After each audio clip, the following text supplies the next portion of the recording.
All right, guys. Moving over. Hopefully you guys can hear me. There's no issues going on. Gonna get a sound check before I go with you guys here. And then we're gonna get in to this mix here.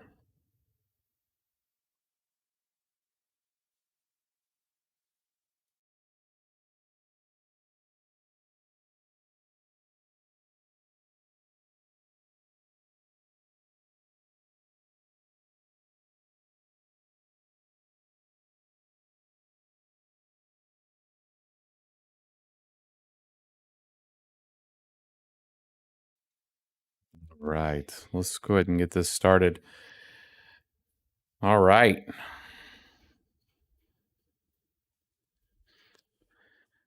And we're live.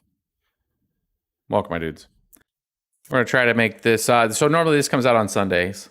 And this is like a crypto weekly news, things that I cherry pick out of the news that I capture, look at, read, and try to digest of is this a bearish case, is this a bullish case in the space from my vantage point, and provide some commentary on it.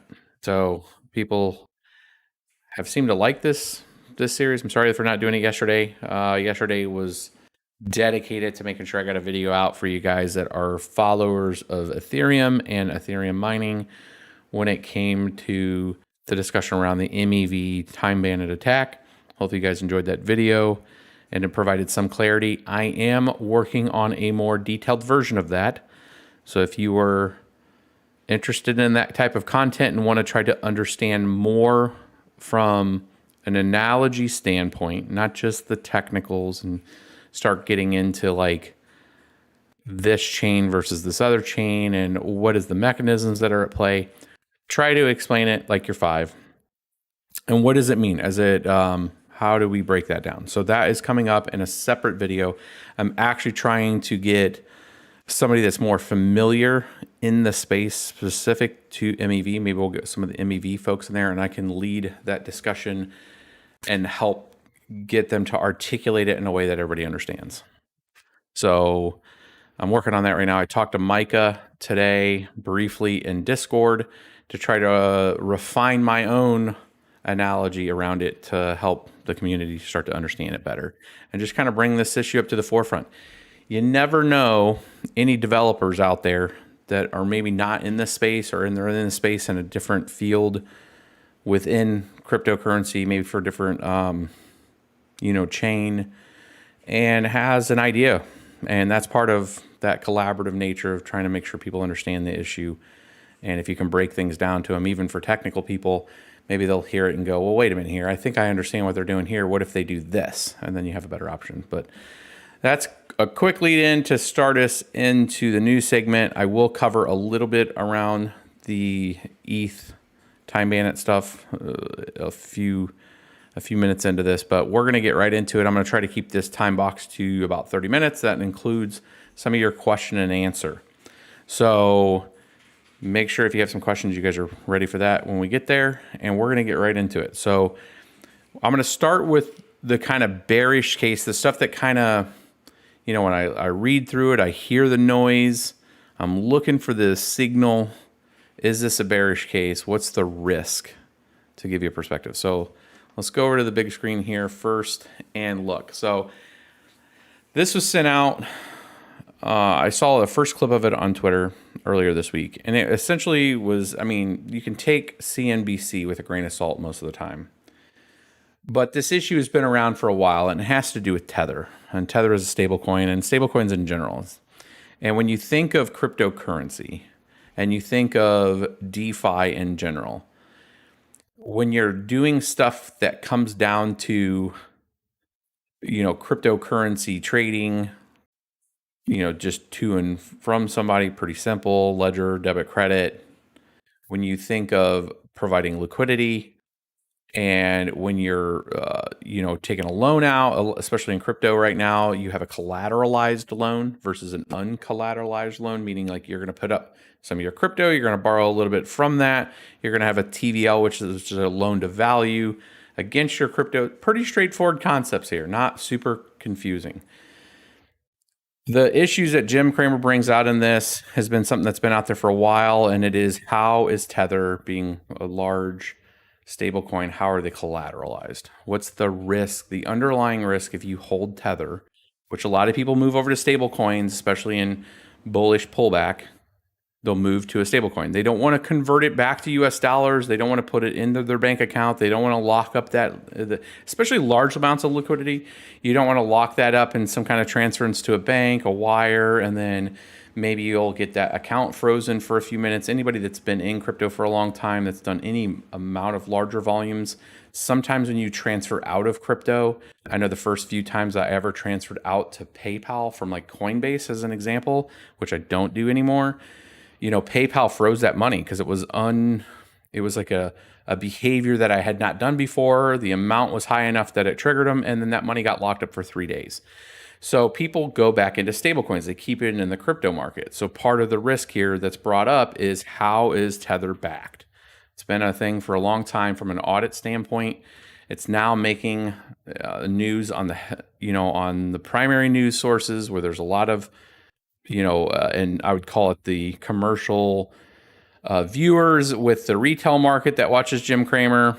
And, he's bringing up, a 10-minute segment here. There is a link to this if you wanted to watch the whole segment, but he comes back in and tries to have his research people try to identify where is Tether backed from. And when they come back to it, they say commercial paper. Commercial paper effectively is some central bank or somebody has given them some opportunity there, some risk allocation there.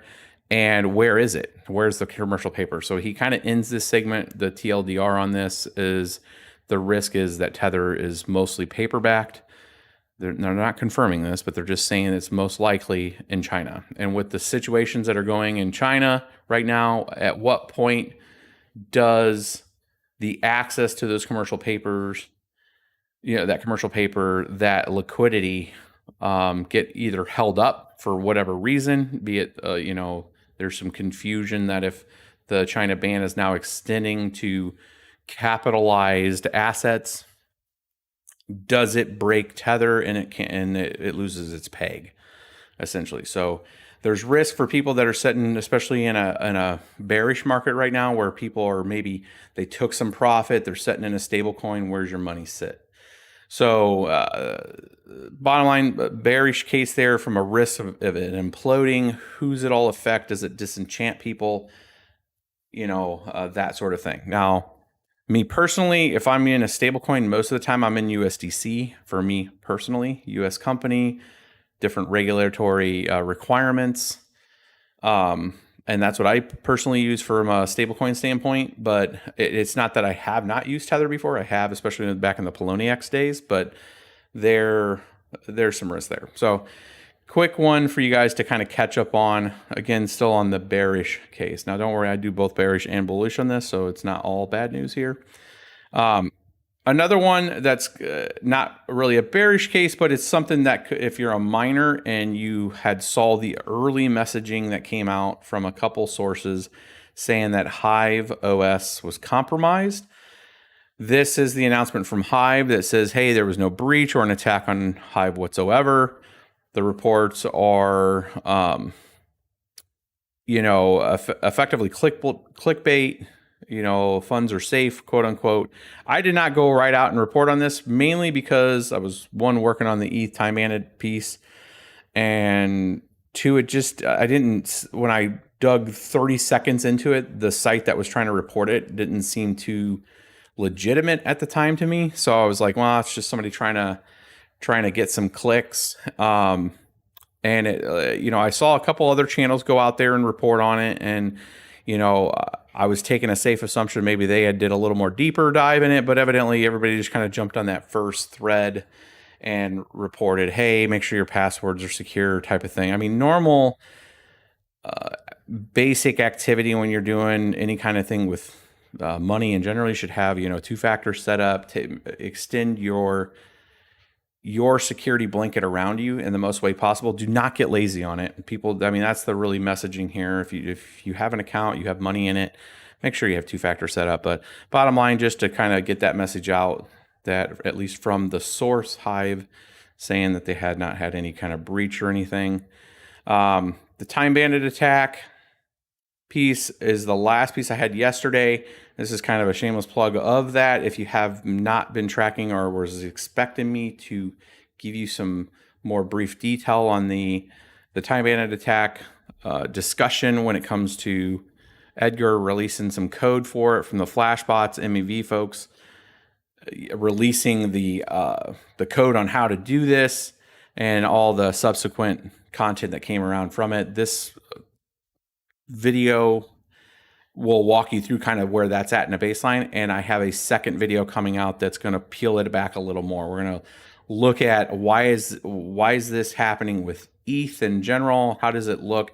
We'll take a look at effectively the storage tray, which is the three kind of main sub databases that Ethereum are made up. I'm going to try to walk you guys through in the most cleanest way to give you a breakdown on how Ethereum works in the back end and kind of how this works from a smart contract standpoint and what the difference is from MEV extraction versus somebody just trying to take money out of your wallet and, you know, needing a 51% attack for a reorg attack on that, and really kind of separate the two for you and give you hopefully a good analogy that you can explain, you can understand that explanation too. So that's coming up this week. We'll do a deeper dive on that, on the Time Bandit attack. Now let's switch gears real quick to something, now going to the kind of bullish side of it. So when I look at, you know, there's 50 plus posts on CoinDesk a day on just random, you know, some of it's paid, some of it's promotion, some of it's just matter of fact. And this is kind of one of those matter of fact. And when I look at Fidelity Digital Assets increasing their headcount, this is something I've been beating on for a while.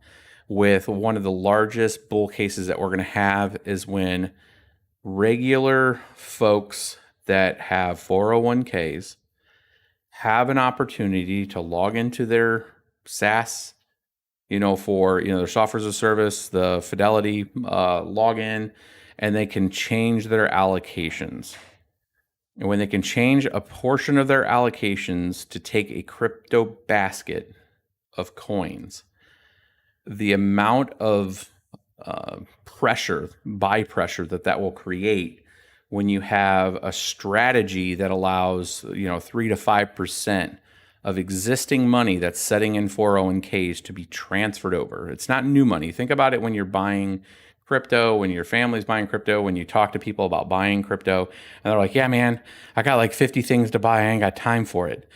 Well, if they're a working citizen, wherever they're at, and if they have any sort of retirement and it's being professionally managed by their company through an extension of something like Fidelity, the adoption of this feature within Fidelity to be able to move over part of your existing portfolio in a seamless way, a 3-click way that they handle all the tax adjustment, all the back end for you, and you can just diversify into crypto, is going to be one of the largest growths of crypto out there, mainly because of the amount of assets that are stored, the value that's stored and locked up in 401ks, you know, worldwide in general. So like this type of news, I look for the signal that's coming out of this just report here, and that what it is a ramping up of folks that are part of that ecosystem that would develop and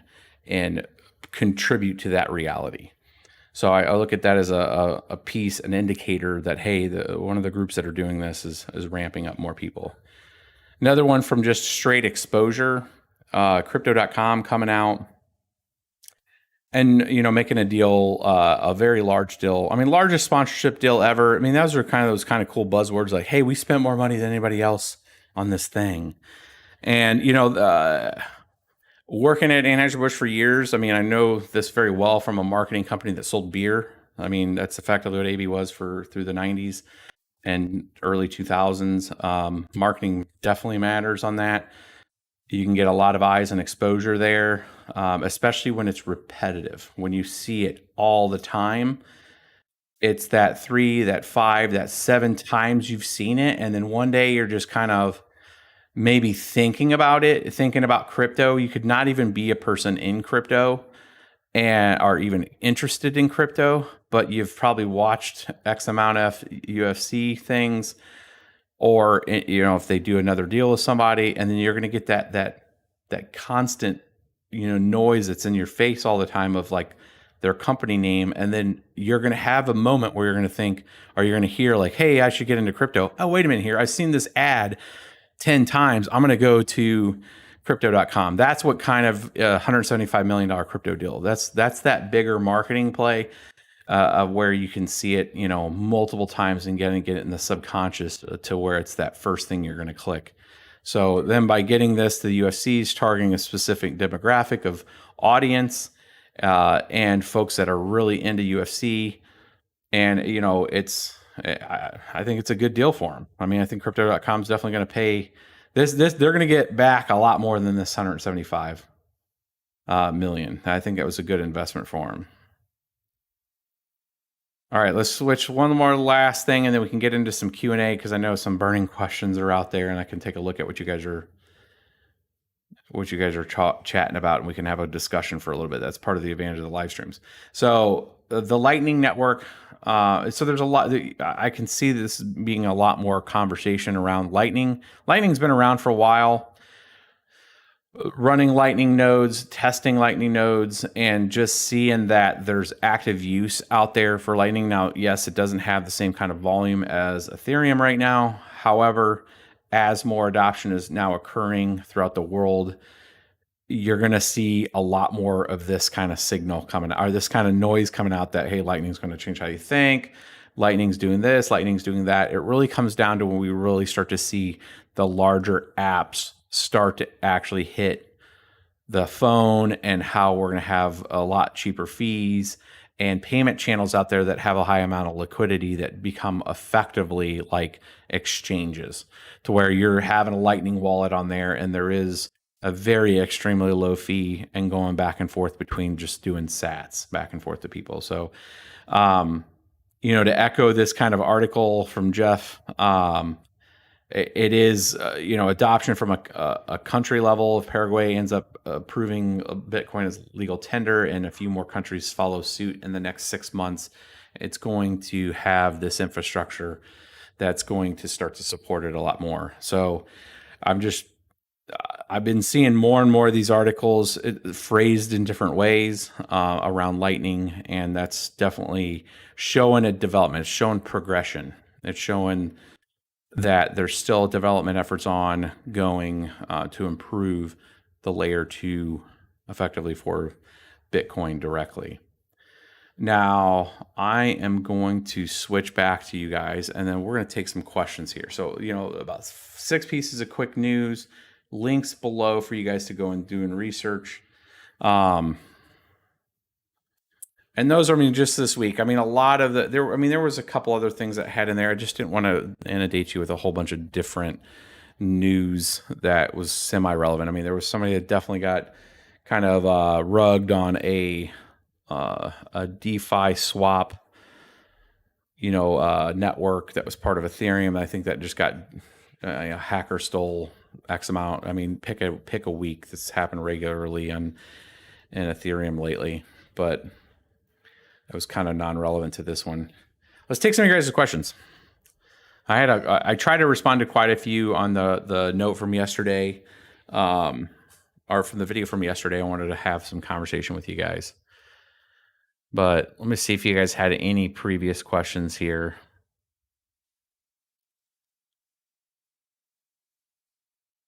Yeah, give me one of the Twitch ones.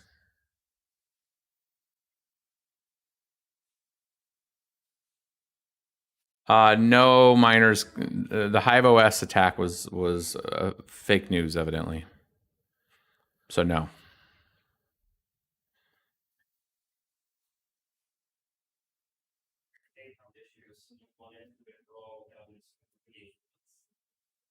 Is there any way to remediate your PayPal issues if somebody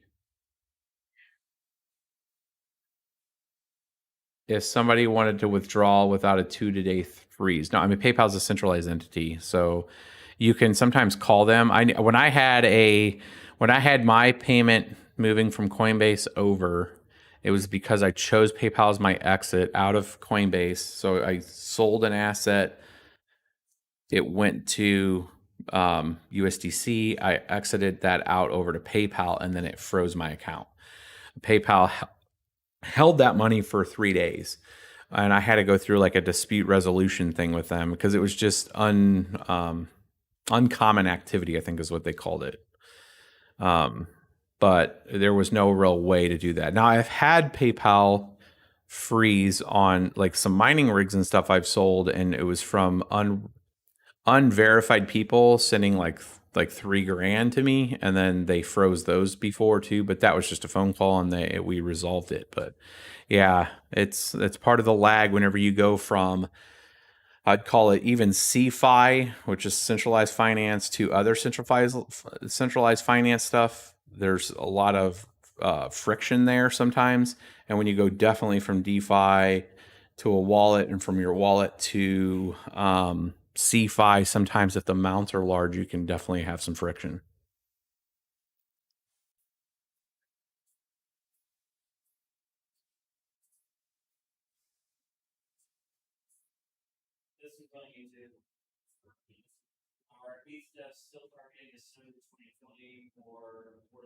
Yeah, I can see that one. Our ETH devs targeting December 2020 or Q1 for the merge. The merge still has a handful of stuff together.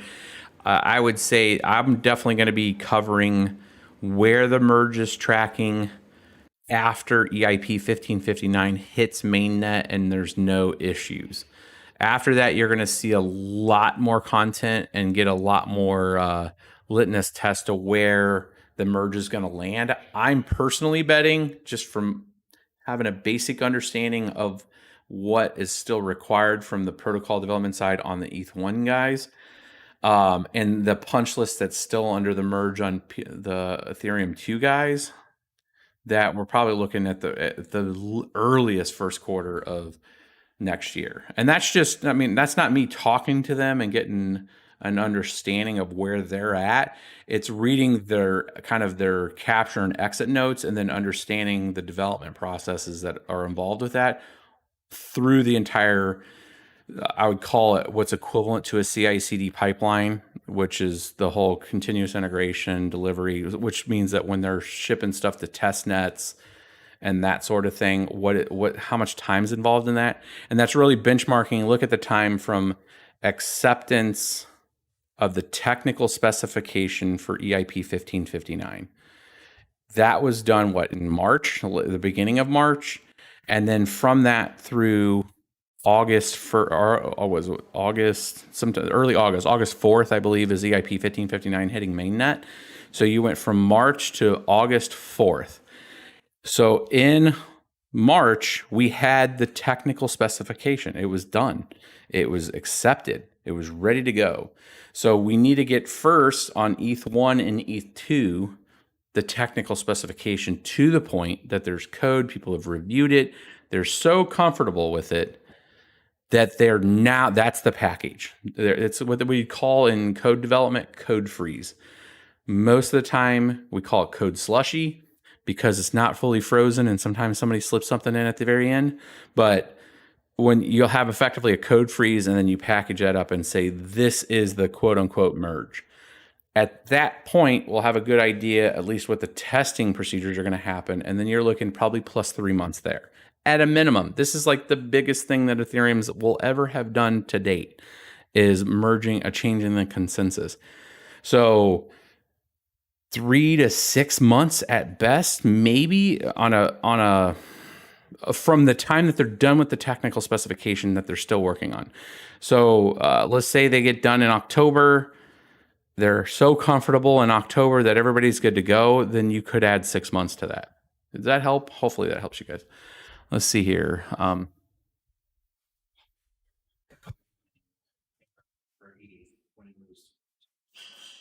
From a mining standpoint. So one of the questions was, what could possibly take over from Ethereum whenever it moves over to proof of stake? I mean, we've covered that on several videos with regards to the spreadsheet on tracking price performance of other coins. But when you talk proof of work mining, there's around 12 to 15 different coins that are probably going to absorb some of that. they require a lot more price discovery from where they're at right now to absorb all of the Ethereum hash rate. Ethereum Classic, if it gets up to around $175, which is what it was its previous all-time high in May, $175 is a pretty much will cover up to almost 200 terahash in mining performance, essentially amount of hash rate that can go on a network to be break even at about 10 cents per kilowatt. We've seen this when you look at the Ethereum network back in early 2020, and you see Ethereum went down to $86, and its total network hash rate was around 150 to 180 terahash, and it was only profitable for people around 6 cents per kilowatt. When it recovered back into the bottom of the $100 range, the network was sitting around 180 terahash, right? So that's kind of like, we know what occurred with Ethereum at $100, and Ethereum was still at 2 ETH per coin, or 2 ETH per block reward. Ethereum Classic's 3 ETH per block reward. So you got one more Ethereum Classic per thing there. So I'm just looking at Ethereum Classic as an example. And then you have Ravencoin sitting at 5 cents. If Ravencoin more than doubles, if it gets even close to its 27-cent all-time high price discovery there, then you're looking at being able to absorb that other about 100 terahash equivalent. And you essentially take all this, you take the hash rate and you times it by about 0.6, and that about 0.6 is what your equivalent hash rate. So if it's 100 terahash on Ethereum, it's about 60 terahash on Ravencoin, because Ravencoin is a harder algorithm and the hashes aren't 1-to-1 for the particular graphics card. And that's a rough about. It's like it's 0.8 on some graphics cards, it's 0.45 for other graphics cards, but I average it out to about 0.6.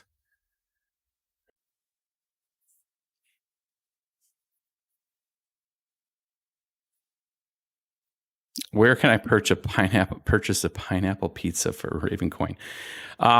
There's a kind of a roundabout way to do it, but you could technically get T0 Crypto's app, and then you could convert it to cash and do it. I don't know if you can go straight with a pineapple pizza for your Ravencoin just yet. That's funny.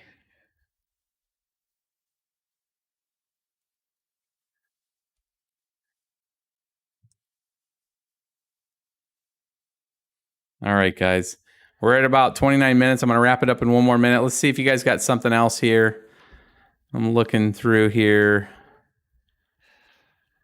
Here we go. Noob here, but in my mind, the value network of ETH is based on its utility of the network. What projects with mineable tokens might be able to provide the same comparable real-world utility? Well, there's a lot of networks that have cloned Ethereum. So you do have some of the potential network effects that Ethereum have from a platform standpoint. There, when you look at like Ubik, and Ubik being one of the probably the most like, because it has Shinobi with liquidity pools and everything else. Shinobi is equivalent to Uniswap. They effectively forked Uniswap, so it's the same kind of thing. And then you have, then this is mineable, so I'm not talking like Cardano or Polkadot or Solana or any of those other proof of stake networks. And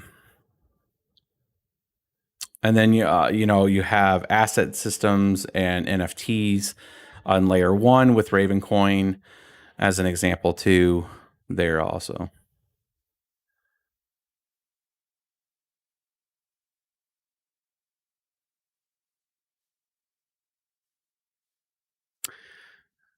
Let's talk about MEV. Do you think that the Time Bandit could transfer over to Cardano, or would it not affect because Cardano has a fixed transaction? Technically, MEV extraction.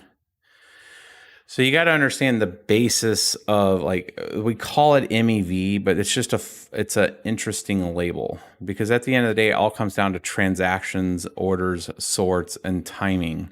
Like you could technically take the concepts of front running and back running and all that and apply it all the way to the beginning of time of trade, right? There was a good example that Micah used when I was talking to him.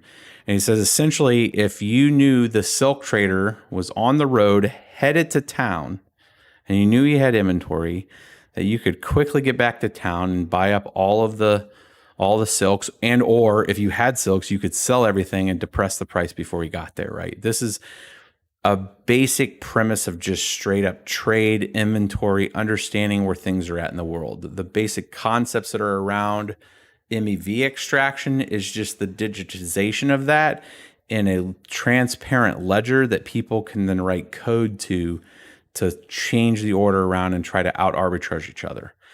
The difference between what I just said there is like, that's the game. That's the advantages. And you either have permissionless advantage to that, which is what we're talking about with Ethereum, or you have permissioned access to that, which is like what we would consider like centralized markets, right? Centralized markets always like a pay for position. It's the people that get into the pre-IPOs before they go live for all of us plebs, right? And those are privileged positions, right? In that same kind of concept of trade and exchange and all that. So when you're dealing with a permissionless system like that, where it's all fair and love and war type of thing, and you see that, the typical MEV extraction that we're talking about is kind of like who can make the best bot and who can sit there and arbitrage each other. The difference on the Time Bandit thing is now you're going back in and you're changing history. And that's where the kind of line is, right?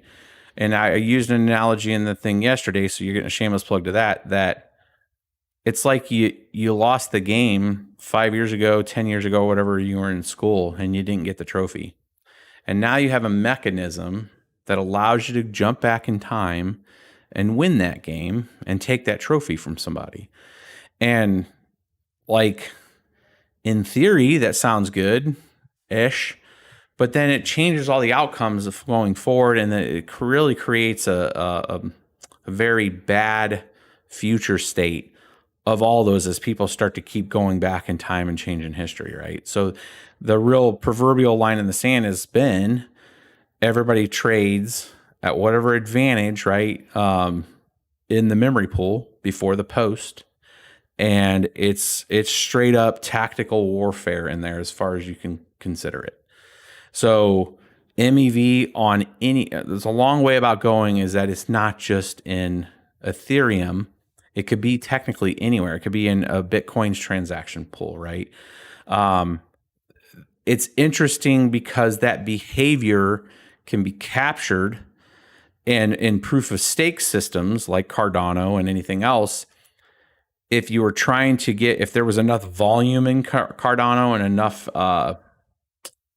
revenue generation because of its volume and arbitrage opportunities, if a lot of these platforms started to scale up with architecture and features and got people to want to start spending all kinds of money on their NFTs, all their reasons that would make Ethereum generate all this extra MEV value, if that was happening at scale on some of these other platforms, they would be having to challenge the same thing. The difference on the proof of stake networks is you can kind of create this social consensus between the validators. If you don't like that type of activity, you can take some of their money. Now, you could, with the mechanisms on ETH, because you can slash people. I do not know if you can do that in a Cardano, but I would take an assumption that there's going to be